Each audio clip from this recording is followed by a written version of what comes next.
Hey, wanted to record this video about the project which I recently finished.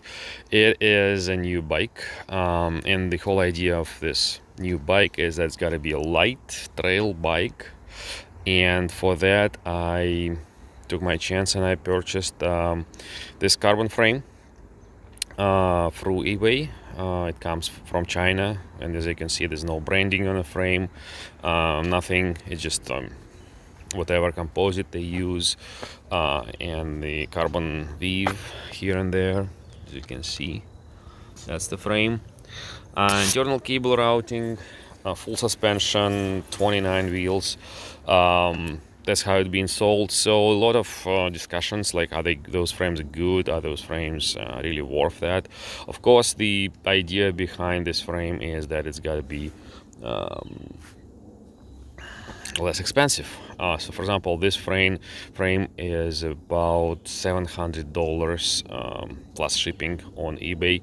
And of course, if you buy a branded frame, which is probably made in China as well, or Taiwan, it will be maybe better, most likely better, but it will be about $2,000 for the frame itself, maybe with the shop, but whatever. This is the project which a lot of people now take. A lot of people now build bikes out of carbon frame, and I did not find a review of this specific frame on YouTube, so I decided, why not, I should record one. So first of all, the results. Second, I will talk about components, and third, I will talk about results again, but from a critical point of view. What are the issues? What are the compatibility things which you need to watch out when you're building such a bike? So that would be kind of like an information what and why and what to expect if you want to start a similar project with the similar at least build like a foundation, the frame from China.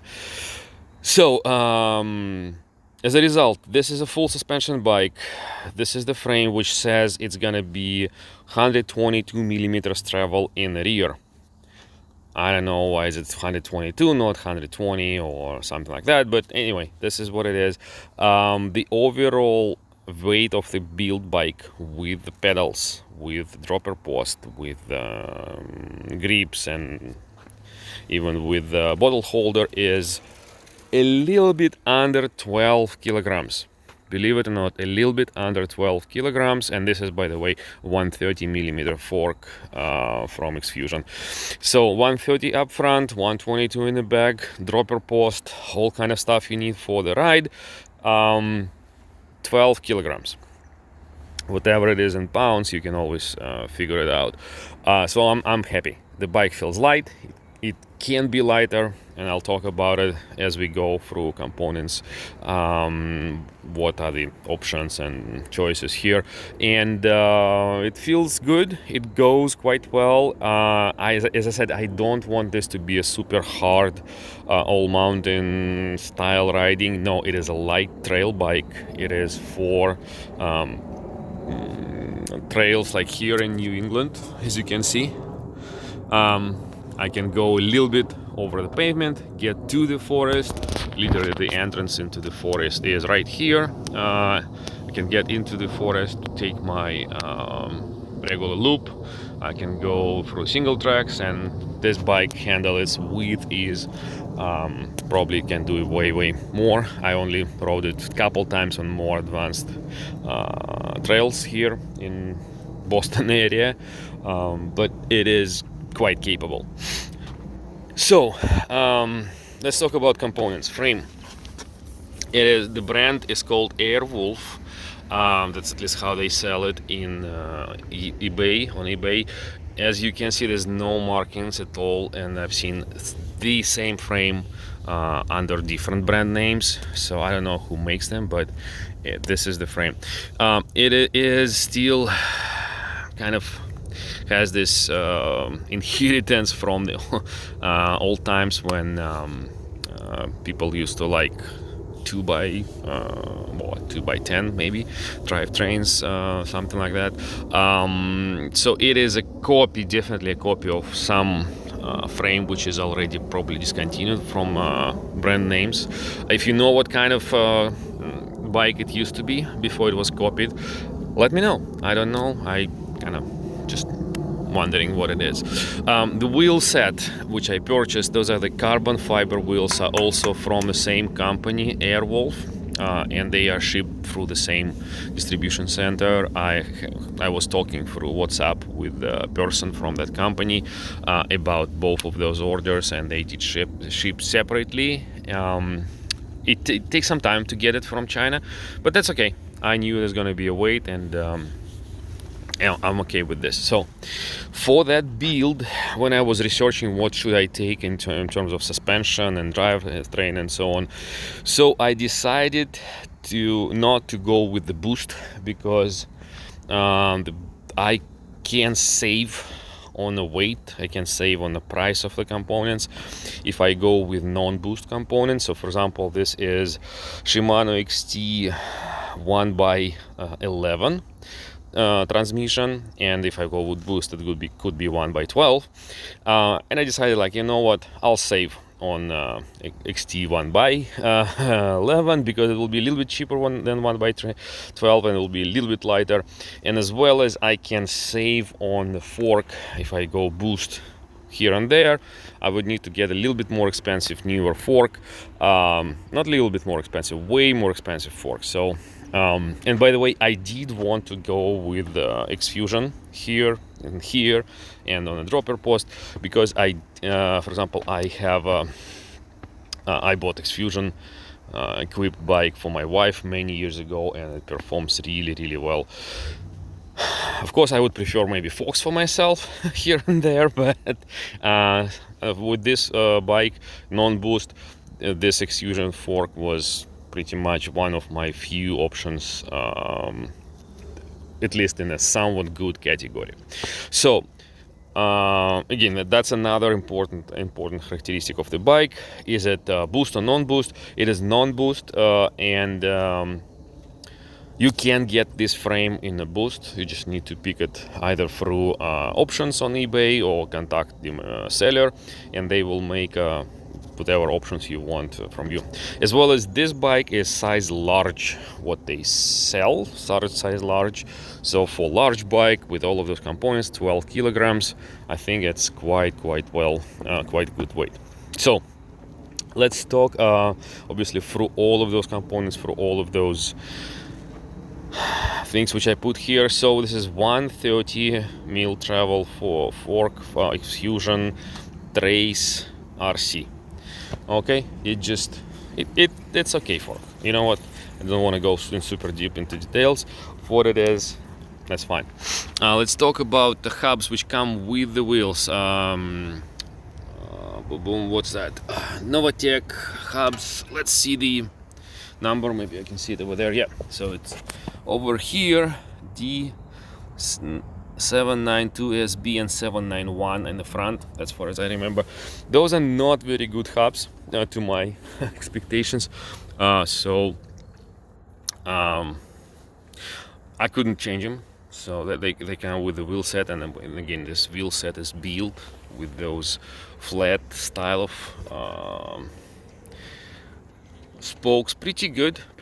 So in general, I'm happy with the wheels, how they hold, how they run. I did set up the tubeless tires for them, and as you can see, it's Ardent 2.4s. And by the way, 2.4s fit quite well into the frame. There's plenty of room here and there and over here. You see, I could fit the rear mud guard into. So probably if you go with a little bit wider rim, so those ones are 30 by 30, you will have a little bit less space here on 2.4s. But if you don't go with the super wide rim like I I did. It's not super wide, it's okay. So maybe you can fit a little bit bigger rims in here, not rims, it's a little bit bigger tires into the rear and into the front and whatever it is. So I didn't wanna get the anything more than 2.4, so I'm happy with those skin wall tires. And by the way, this is one of the mistakes which I did when I ordered components. As I said, this bike is not a cross country, it's like a trail bike with roots and rocks and everything, so I wanted a little bit of a more heavy duty wheels, but I still wanted them to be light and made out of carbon. Again, they're not cheap for the wheels. They, of course, they're cheaper than branded carbon fiber wheels. So I ordered the tall 30 by 30 rims, and I think I could go with a little bit less less height of those rims, maybe 30. I didn't want to go like 28 or 26 or whatever. I wanted 30. Didn't want to go wider because I don't really need all mountain capabilities here, but I could go less.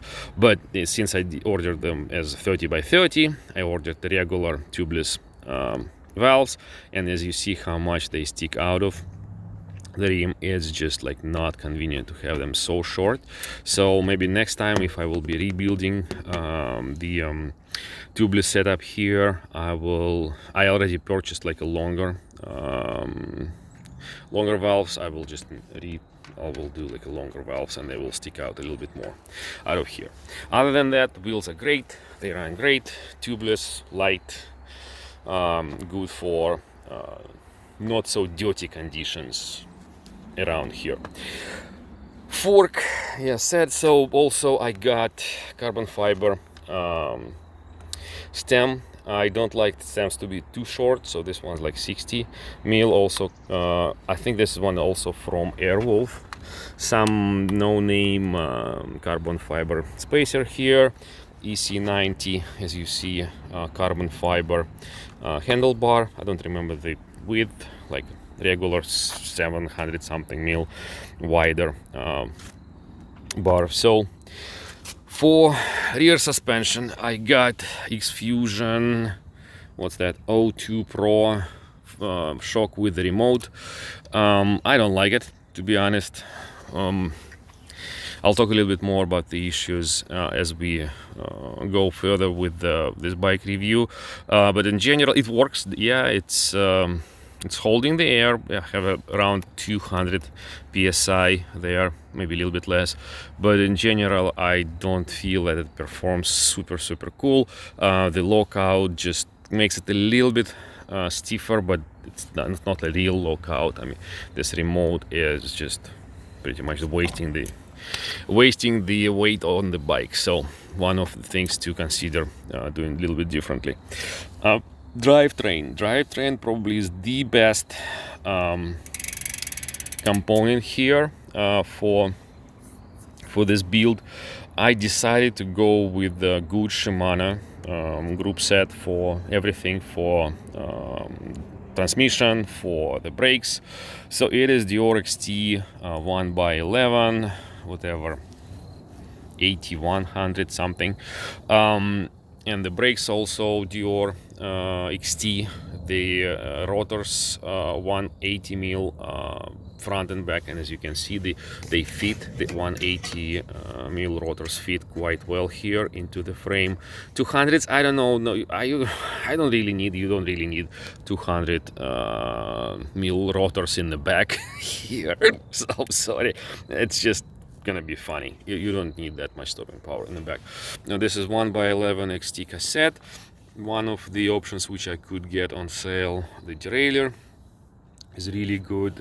As you can see, it has a clutch. It's really nice tight fit here with the chain. You don't have this chain slap. Maybe here, that's why it's always good to have this little protective thing over the frame. And on the front, on the handlebar, as you can see, again, I didn't, one of the things which I regret not doing is I purchased them separately, and there's no iSpec mounting here for the shifting, and I installed it like this. There's remote for the dropper post on this side, the remote on the suspension on this side. I like it closer, so don't criticize me that I did something wrong. I swapped it specifically to go under the brake here, so I like the shifting a little bit closer to my to me, because I put my hands all the way out as much as possible on the handlebar, so I like those shifting things a little bit closer to me, and the brakes a little bit further. So just for one finger, I'm happy with this setup, and the dropper post handle looks like this, works quite well. Yeah, so this is the dropper post. I don't remember exactly the length. Choose the one for yourself. Manic works really well, and this is a not expensive saddle from Amazon. Very simple. I like it. And the bars I bought as cheap as possible, so just to match the general style of the bike. Now let's take a look one more time once you know the components. So skin wall tires with those brownish type of color here, brown accents on the bike with the saddle, with the grips, with this fender.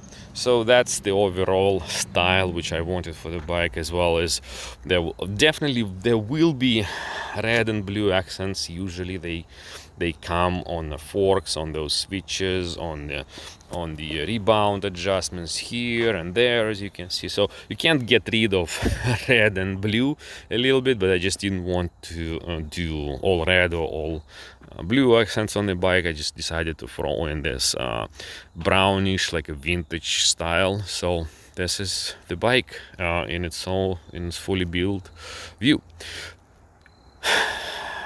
Yeah, so let's talk now about what's not very good about the bike, and also the frame itself, the way it's being sold. It leaves a little bit of concerns when you start building it, when you start riding it, and I'll go through all of that. Let's go front to back. First of all, the frame comes with the headset. Kind of like a cheap no-name headset. It has a very simple dust protection in the back, in the bottom. It was no instructions how to assemble it, so after a few tries I finally assembled it, and it kind of works so far. But you see there's kind of like a gap, mini gap here between the fork and the frame, so I don't like it. It's probably collecting dust. Same here, but a little bit worse. This gap is probably okay, but this gap is not okay. So the way the maybe the insert into the frame is done, this headset cap doesn't fully sit into, it's not a cap, it's just the top ring here, which moves with those spacers. It just doesn't sit all the way into the frame. There's a gap here, and it was collecting dust. That's what I don't like. The headset comes with that insert, which is supposed to be expanding inside the fork when you screw it in. Not very good thing, so I had to replace it with a very simple FSA cap and the spider, and there's a spider inside which comes with the fork. So it's a partially reuse of components from which comes with the frame, and that's a difference. So not very happy with the headset, but it works. Second thing which I'm not happy with the frame is, of course, this. They could have get rid of this easily, or at least have it an options with the front derailleur post or without, and as well as this mounting position for the front derailleur cable. I don't really need it. I don't want to cut it off. I don't want to crack it, so it will be just hanging in here, but that's fine. Frame also comes with seat post clamps. Nothing to talk about here, just a regular simple seat post clamp. You can probably swap it for something lighter and smaller. I didn't do it, it's fine. One of the biggest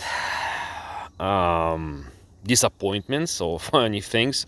What happened with the frame is that internal cable routing. So first of all, the frame comes with those white wires which run inside the frame for the for you to pull all of those cables through, but it was all done wrong according to my standards. So for example, rear derailleur controls, they would go into this side, something else would go into the other side, not the way I would want to do it. I wanted this like a rear derailleur control go to the from right to the left side of a frame and then go there.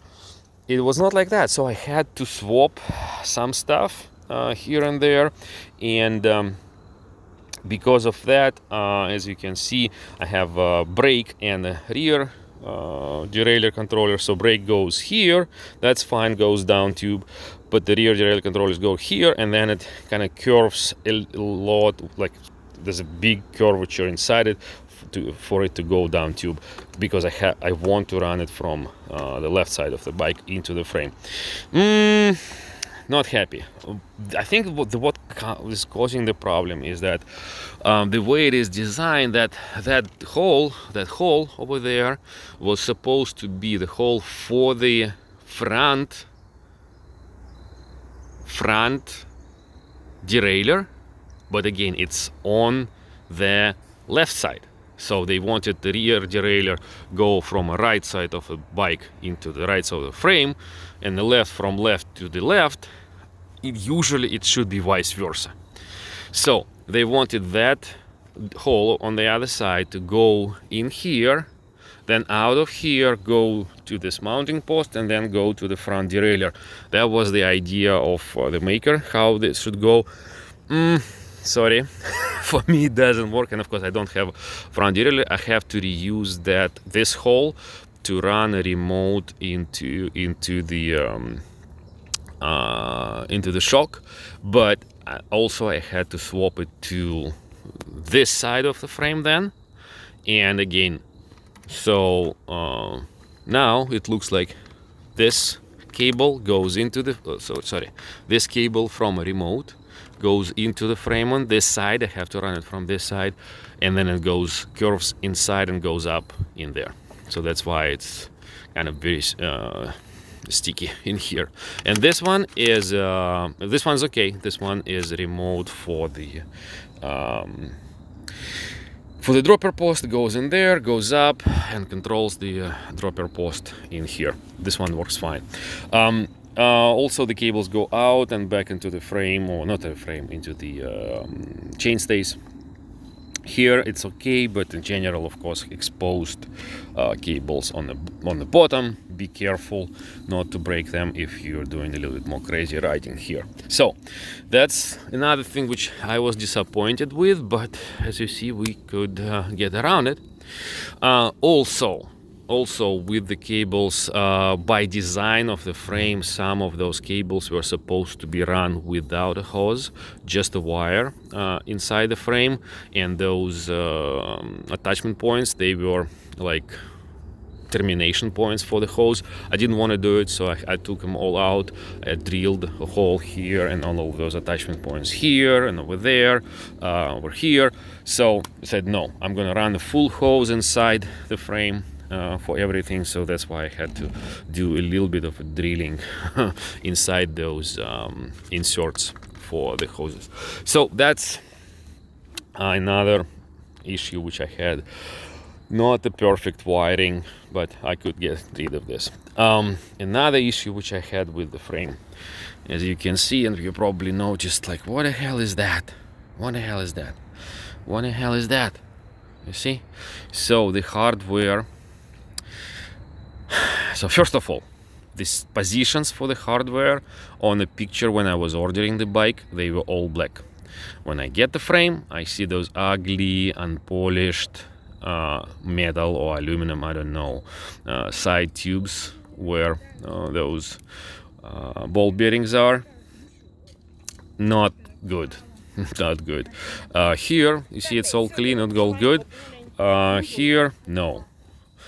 The other thing which is very, very bad is that all of those screws, all of those screw caps, they were not either tightened or not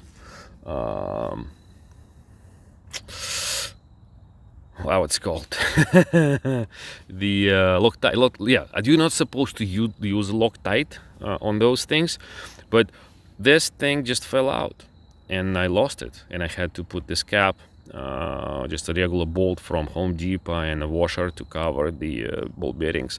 Those bolts, they're very flimsy, made out of bad metal, and I just broke one when I replaced the shock. It's not good. So not happy. But by the way, I was in touch with the seller of those frames, and they were able to actually support me with a new set of full set of hardware, all of those bolts here and here and here and here and all of those. I have the spare ones with them. So as I said, I don't like this shock. When I will be working on this frame again, maybe we'll be replacing the shock soon. Then I will of course open all of those things up. We'll see what's inside, we'll tighten them. Maybe I will use a Loctite. I don't care. We'll see. So another thing which I didn't like about the frame is that when they shipped it, the rear derailleur was broken. Of course, the seller was able to send me a spare rear derailleurs, but the way they ship the frame, they just put some foam on top of that. It doesn't protect the rear derailleur, and it breaks. I've seen reviews on Amazon with very similar issues. And by the way, the shape of this derailleur, you can't find this online anywhere. There's one I was able to find very similar to this one, but it doesn't fit. So you have to go to the seller for those sorry, not derailleur hangers. For the hangers, you have to go to them, and they will get you the spare one. So, and then finally, I don't know how to show it to you guys, but I want to give you an idea how much flex you will get with this frame. So for example, here, as you can see, it is flexing significantly. The wheel, probably most of the flex in the rear area here. A little bit of a flex, of course, because of suspension, but it is flexing on the rear wheel for a while, well, noticeably, and I can notice when I ride it. But as I said, for not so rough trail riding, it is good. It is good. Also, I don't know how well suspension work, again, because I'm not happy with the shock. I'm not happy with how bolts are tightened, so can't say exactly how good this rear suspension design is. It definitely works. I can see that I can sometimes even bottom out the whole frame, but I mean the whole shock, but it works for my style of riding quite well, does the job. If you want something more advanced, probably you would want to do something else. So that is overall review of the frame and compatibility of the frame. Another thing which I gotta mention for you is that rear shock and the hardware to mount rear shock. So it's supposed to be 190 by 51. As soon as you're searching for shock like this, you will find this one on eBay with the remote. Again, I'm suggesting you stay away from this shock, find something else, but you will be able to find maybe some hardware to mount it. I was able to find some spacers. It's not absolutely exactly the spacers which I need. There's a little bit of flex in there, but the shock itself holds well and is not moving like this, so it works. Just be careful to mount the shock properly. That's my only advice for you for this specific type of system. So other than that, that's it for my bike review. Time for me to go home. The sun is down, and I had a good ride on today, and hope to ride it tomorrow as well. Thank you for watching. Hope you found some answers in this video about how to build a bike out of this frame, out of those components. What I didn't touch on this video, what can be done a little bit different to make it cheaper or lighter or better, more capable. I think, of course, going with the cheaper drivetrain, for example Dior or something else, will definitely help to make it cheaper, but it will make it a little bit heavier maybe. And of course the XT is very nice in terms of shifting performance. Those controls allow you to shift to up and 3 down. That's really nice. Suspension wise, it's up to your budget. I decided to go with the X-Fusion for the budget reasons, but they're not that much heavier or worse. They're a little bit worse, I should say, than Fox or RockShox, but they're not that much heavier, and still nice, good performing air forks here. So wheels, yep, if you go with the cheaper aluminum wheels, you will save a lot of money, but you will get probably a few 100 grams of weight. You can go with the lighter carbon fiber wheels from eBay. They will cost you the same amount of money, but they will be lighter. But I don't know how tough they are. If you will be riding just across country, probably you'd be good. If you're gonna wanna go roots and rocks like I do, I don't know, hopefully they won't get broken. What else? Everything else is not expensive. Those are your main expense points: the good drivetrain, good wheels, good suspension. Dropper post, yeah, you can save without dropper post. This is one of the least expensive dropper posts, but it performs quite well. I would say if you just want one, don't pay too much money on dropper post matching your Fox shock, something like that. Pedals, again, the cheap pedals from Amazon.